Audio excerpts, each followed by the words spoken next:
Okay, I am here with Fuzzy Cheese and Cheesy Burrito talking about a after-school program they did for me about a month ago, where they were introducing 5th and 6th graders to a program called Pivot. And would one of you briefly explain what exactly Pivot is? Well, Pivot is pretty much a stick figure animator. You can make animations and stuff like that. So, what do you think were some of the, interesting challenges of trying to introduce this to people for the first time?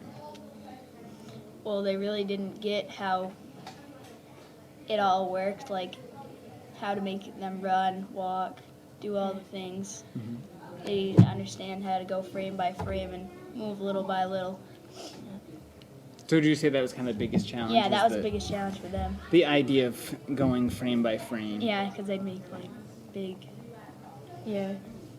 Movement. Big movement. So you guys had, about under 2 hours to introduce this. Now, there were some people in there who had never touched the program, never used it before. And what would you say, kind of overall, would be the progress that you saw in that 2-hour time span? Well, they learned how to do it, like work the program by themselves as soon as they clicked on it. But if they needed like extra help how to save it or frames and whatever, we would be there to help them. I think they improved by over the 2 hours, they didn't even understand how to do anything. And by the time we were done, they're making them do all these crazy moves and flips and bites. All kinds of stuff.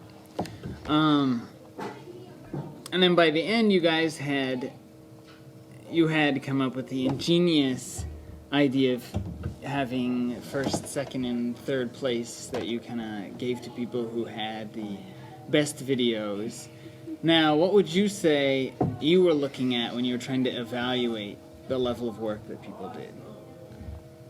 Well, it was kind of hard because they were as good as what me and Zach could probably do, not to brag or anything, but No problem.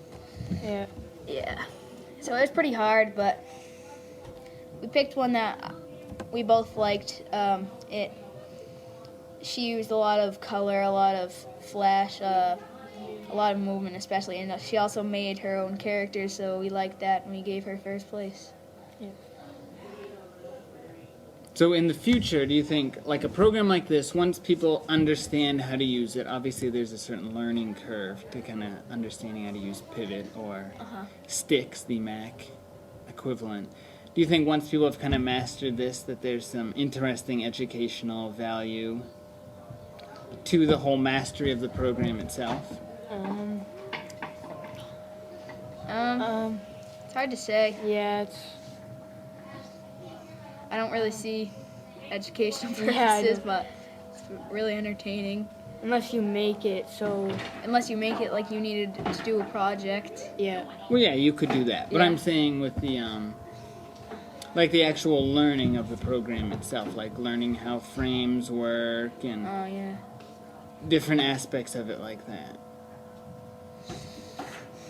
It's hard to say, isn't it? Yeah. I think it's because you guys started doing it independently, kind of as a fun project, and it's kind of morphed into something that it's fun. So if it's fun, how can it be educational? Yeah. But I would think most people would probably, see the educational value in it. Yeah. So if you guys were going to recommend this to teachers as far as how they could use this in a classroom, any ideas? What would be some interesting things that teachers could do with either of these programs? Maybe they could make an animation and show us, like, I don't know, that's hard. You can make something like a slideshow or something, like out of stick figures. Like, say you're doing like a science project or something, and you were doing it on a volcano. You could make a volcano, yeah. what it does, and how it works. all by frame by frame. Mm-hmm. That's one. Well, there you Yeah. go. So it does have the potential to be used. For Yeah, if you use it, you can use it variation. many ways. Okay. Well, that's what I want to hear. Okay, well, I thank you, gentlemen, very much for all of your help with this. I thought it was a very, very good after-school activity, and I've had a lot of my 5th and 6th graders since then who have commented on that and have wanted to spend most of their computer class time with me working on Pivot. So, They like it? yes, so they like it. So I think you guys created a little craze in the 5th and 6th grade. Well, thank you very much, and Yep. hopefully you guys can do something similar in the future. Okay. Yep.